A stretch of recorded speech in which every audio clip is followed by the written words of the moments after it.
Is obviously the biggest escalation since those March raids on Diddy's homes in Los Angeles and Miami. We are now hearing that federal investigators are preparing to possibly bring witnesses in front of a federal grand jury in New York City. What we have heard is that possible witnesses have been notified that they could be called to testify.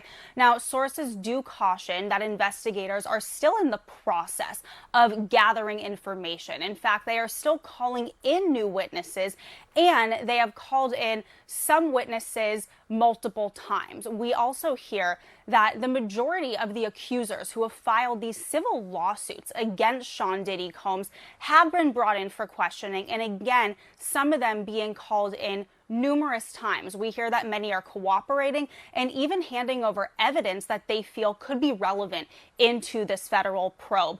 Now, a spokesperson for Homeland Security did not respond to our request for comment about the presence of a grand jury, but they did confirm that this investigation is presently ongoing. And Elizabeth, what are you learning about the evidence that investigators could be reviewing here?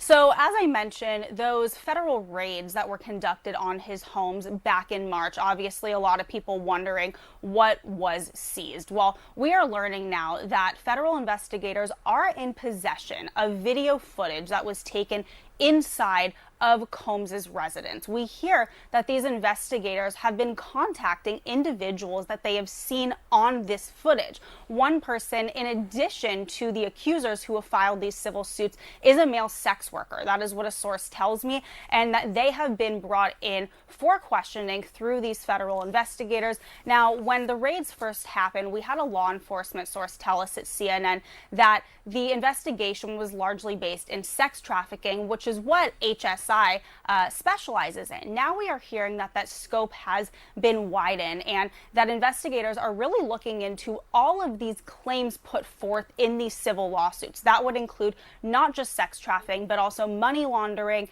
and